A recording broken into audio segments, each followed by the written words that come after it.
Halo lagi semua, apa kabar teman-teman ya? Semoga sehat dan sejahtera selalu ya. Welcome to a new edition of my video today teman-teman. As usual saya akan bicara mengenai one trending topic ya.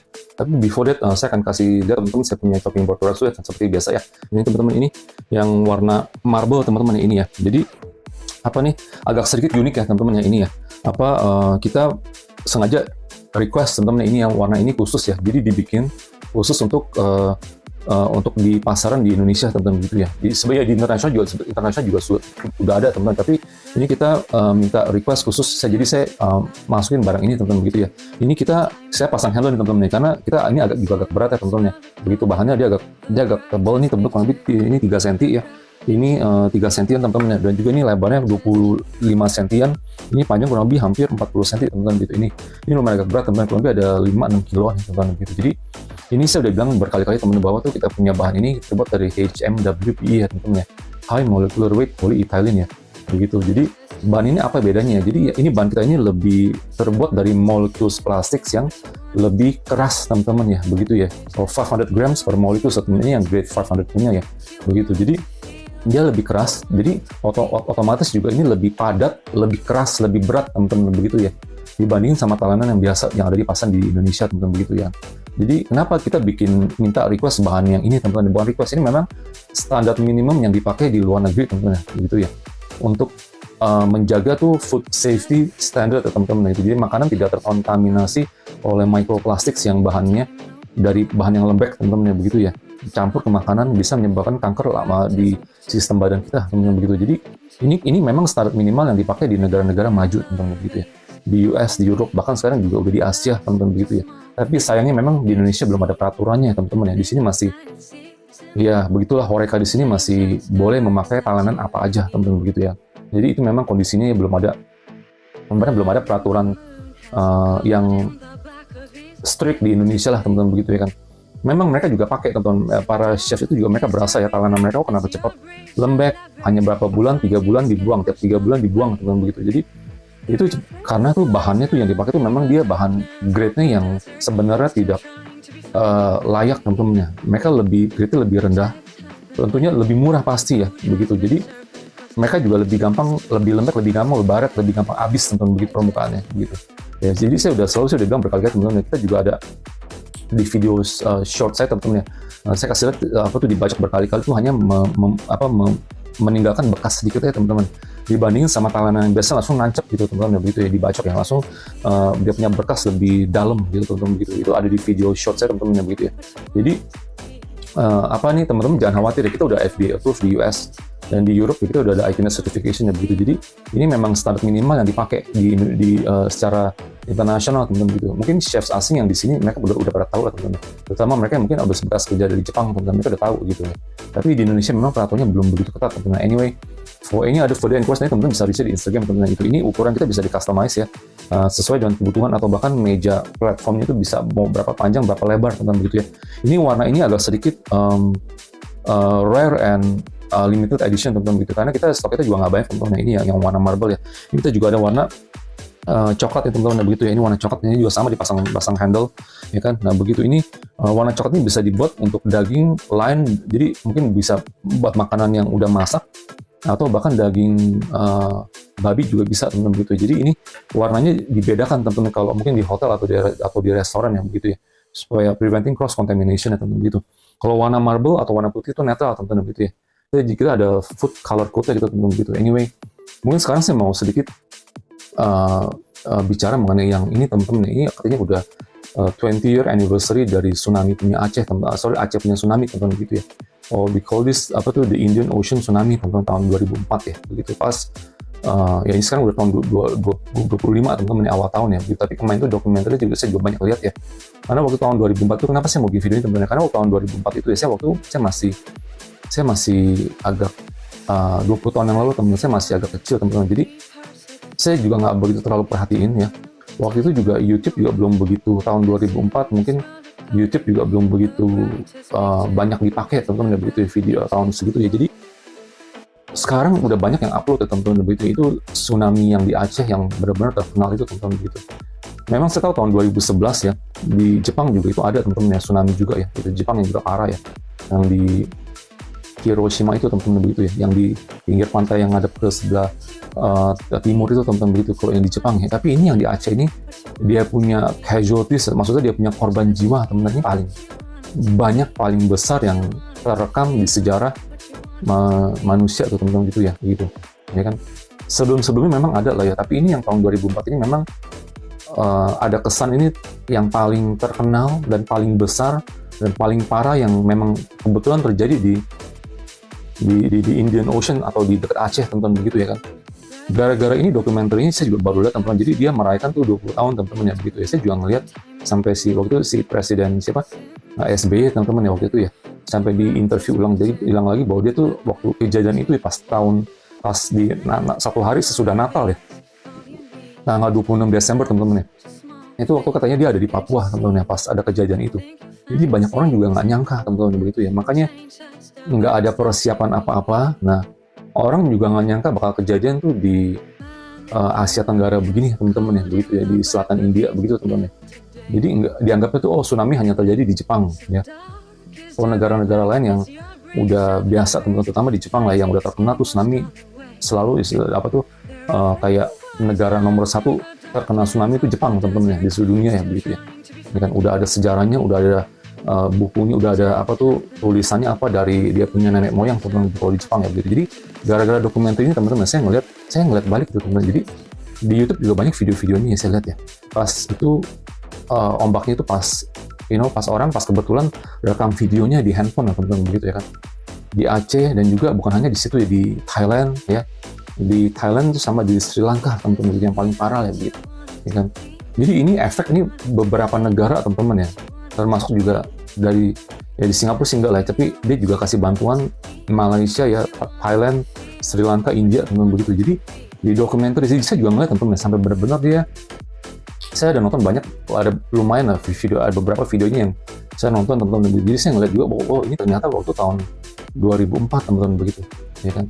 Ini mungkin ada sedikit memori teman-teman. Saya juga cuman waktu itu kan saya juga masih kuliah teman-teman, masih kuliah, udah lulus lah ya, tapi waktu itu masih lagi kerja teman-teman ya. Itu juga ini pas kejadian ini saya cuma hanya tahu karena waktu itu secara memori teman saya ingat waktu itu saya di Aceh itu ya. Di Aceh itu kayak hampir setahun apa 2 tahun sebelum kejadian tahun 2004 teman-teman saya ingat ya. Itu di Aceh itu kan banyak they call it the Aceh Rebels teman-teman. Jadi yang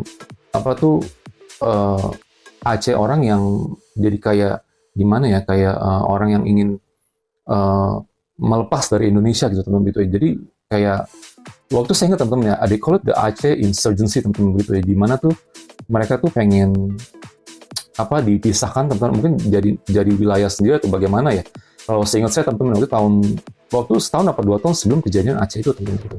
Sampai negara Indonesia waktu saya ingat juga banyak masalah sama orang-orang Aceh sana teman-teman. Kalau itu ingatan saya teman-teman ya begitu ya. Masuk berita juga masuk di mana-mana gitu teman. Tapi saya pikir itu makanya saya juga agak sedikit aneh. Pas udah huru-hara mengenai orang Aceh itu teman-teman, itu kejadian tsunami begini. Kayak seolah-olah tuh mungkin saya nggak mau munafik teman, saya jujur aja apa adanya. Dimana tuh mungkin dibilang kalau kita ya saya sih agama Buddha teman-teman. Saya percaya kan adanya hukum sebab akibat teman-teman, itu karma juga saya juga percaya banget teman-teman gitu ya. Dimana tuh dia ada kejadian begini, mereka waktu itu huru-hara di Aceh dan juga tiba-tiba ini kejadian teman-teman begitu. Itu juga agak sedikit kenapa pada waktunya bisa bersamaan begitu teman-teman, hampir bersamaan sebelum dan sesudah gitu teman-teman begitu. Jadi saya ngeliat juga ada sedikit kok suatu coincidence ya teman-teman. Maksudnya coincidence itu sesuatu kayak kok tumbenan gitu ya, kok kenapa bisa kejadiannya bisa bersamaan begitu teman-teman, itu maksud saya begitu.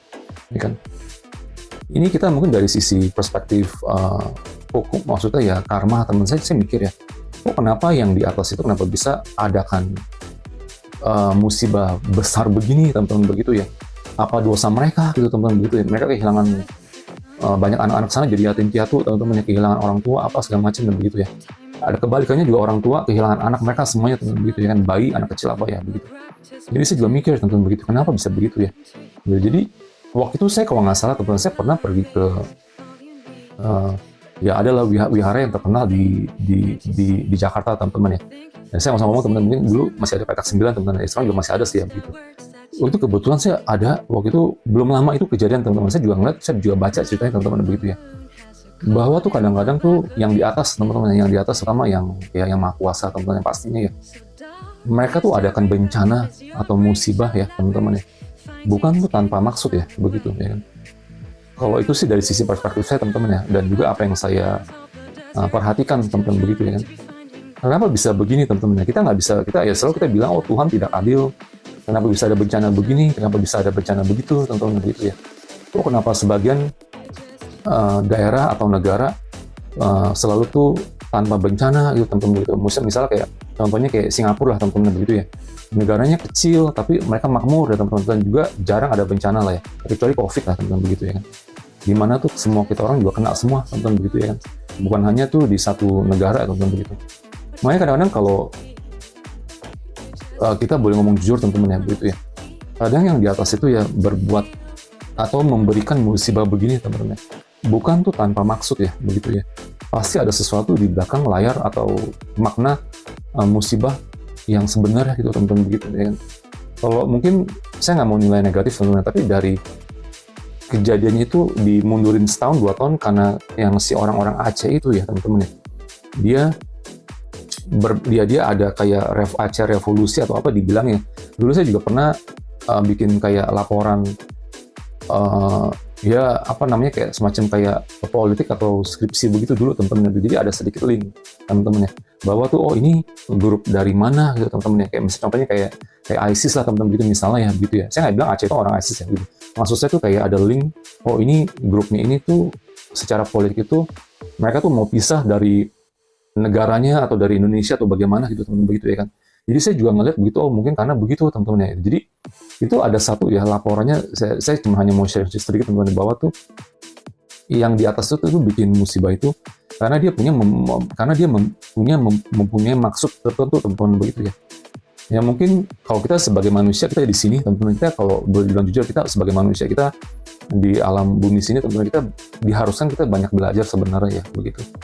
Bagaimana apapun dari kita mulai sejak lahir sampai kita dewasa, tua, akhirnya meninggal, kita juga terus kan belajar teman-teman. Jadi ini juga sama teman-teman begitu ya. Jadi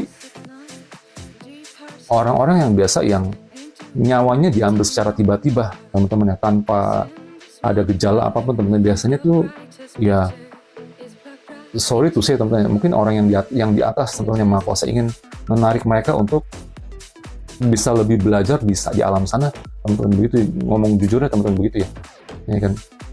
Kalau memang orang ini nggak bisa belajar di alam sini teman-teman ya, ini sih dari sudut pandang perspektif agama, kalau saya sebagai agama Buddha teman-teman, tapi saya nggak mau makan agama lah ya, ini perspektif diri saya sendiri lah begitu. Saya juga nggak mau bawa agama teman-teman gitu ya. Jadi kalau menurut saya itu dia diambil nyawa kita tuh, kadang-kadang kalau diambil teman-teman ya, itu bukan tuh tanpa tuh sebab teman-teman, itu pasti ada sebabnya. Kenapa begitu teman-teman ya? Harap teman-teman bisa sadar lah ya begitu ya. Kayak banyak ya, saya jujur ya, banyak tuh bintang film, bukan bintang film, kayak semacam kayak iya bintang film kayak, tapi film-film porno atau film-film porno ya di US lah ya, di US. Mereka tuh umur kayak 20-an, 30-an ya, gitu, muda-muda lah begitu. Tapi nyawa mereka tuh pendek teman-teman ya, aneh begitu. Ntar tiba-tiba mereka bisa sakit ginjal ya, atau kena AIDS atau kena HIV teman-teman ya begitu. Padahal mereka tuh udah pakai kondom, atau di film itu teman-teman, di film syuting film, tapi mereka udah pakai pengaman apa segala macam, tapi bisa bukan kena HIV, misalnya kena kanker ginjal atau kena kanker liver atau kena kanker mulut atau apalah teman-teman begitu, atau kanker genitalia gitu, atau apalah teman-teman begitu ya kan. Jadi aneh-aneh teman-teman begitu, itu memang udah ada laporannya gitu. Tapi saya nggak mau menilai maksudnya secara superficial begitu teman-teman begitu. Tapi kita harus mengetahui dan menyadari lah begitu teman-teman. Kayak contohnya nggak usah jauh-jauh lah ya, kayak COVID-19 aja ya begitu. Kenapa bisa sampai menyebar banyak begitu, sampai mengganas begitu, sampai setiap orang juga kena teman-teman begitu ya kan. Saya jujur teman-teman, saya sih untungnya saya juga waktu itu saya juga kena pas COVID, saya juga nggak lama saya kena PHK teman-teman gitu ya. Jadi gara-gara begitu saya juga kena PHK ya kan. Jadi saya nggak sempat tuh, maksudnya ya untung saya juga kena PHK, saya juga bersyukur teman. Jadi saya nggak expose di lingkungan waktu itu yang di banyak teman kerja yang kena COVID gitu teman begitu ya kan. Jadi ya saya juga merasa beruntung teman-teman ya gitu, secara nggak langsung lah ya kena PHK begitu. Jadi ya banyak juga ada teman yang meninggal teman-teman ya, pasti ada lah ya begitu ya, meninggal karena bisa sembuh. Itu juga kita harus mikir teman-teman ya, begitu. Kenapa orang-orang bisa kena begitu banyak secara global loh ya kan, tiba-tiba tuh diserang tanpa ada banyak persiapan teman-teman begitu, itu juga suatu keanehan ya begitu ya kan. Mungkin saya mau sharing sedikit teman-teman ya, di Jepang sekarang ini ya, karena dia tahu selalu kena tsunami dari pantai timur dia teman-teman ya, dia punya apa tuh eastern coastline dia ya, begitu yang ada ke laut ya itu ya di Jepang. Mereka tuh membuat tuh seawall teman-teman ya, kurang lebih dari ada yang 10 meter sampai 20 meteran teman-teman ya. Sepanjang kurang lebih 400 km teman-teman dari dia punya eastern coastline itu teman-teman begitu ya kan di Jepang ya kan. Jadi dia menganggap tuh supaya itu nggak kena tsunami lagi teman-teman begitu. Tapi kita nggak bakalan tahu lah ya kalau memang yang di atas mau bikin tsunami, nggak dari timur ya, dari barat juga mungkin bisa kena teman-teman ya. Antara yang menghadap ke China itu ya, dia punya western coastline Jepang menghadap ke China juga mungkin juga bisa juga dari situ ya, atau dari bawah, dari selatan, atau dari atas, dari timur teman-teman begitu kan. Nggak mesti nggak dari utara atau selatan, nggak mesti itu dari timur terus teman-teman begitu. Jadi kadang-kadang ya kayak di Jakarta sekarang juga ya, di pantai Muara Karang teman-teman ya, udah mau jebol tapi juga nggak jebol teman-teman. Bukan saya nyumpain mau supaya jebol teman, tapi waktu itu kan ada banjir rob ya yang di Pluit daerah sana Muara Karang ya, karena air lautnya terus menaik, itunya juga tanggulnya itu udah mulai pecah-pecah teman-teman begitu ya kan. Nah jadi kalau memang yang di atas mau bikin musibah teman-teman ya, atau udah waktunya nyawa-nyawa orang diambil teman-teman ya, secara nggak langsung lah, itu banyak cara teman-teman begitu ya kan. Yang di atas tuh Maha Kuasa itu benar-benar tuh punya kekuatan penuh lah teman-teman begitu ya.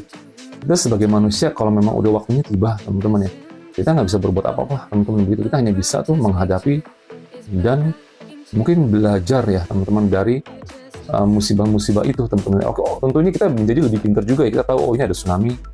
Sekarang saya juga tahu daerah Sumatera itu ternyata satu Sumatera itu juga terbuat dari di bawah, terutama yang bagian selatan Sumatera itu teman-teman ya, semuanya sepanjang itu ternyata itu bisa banyak gempa dan tsunami dari situ teman-teman begitu, yang baru tahu sekarang ya kan begitu. Jadi kita banyak belajar teman-teman ya begitu. Tapi dari semua kejadian ini teman-teman ya, memang menyakitkan lah ya, kayak Aceh tsunami ya, atau they call it the Indian Ocean tsunami teman-teman ya.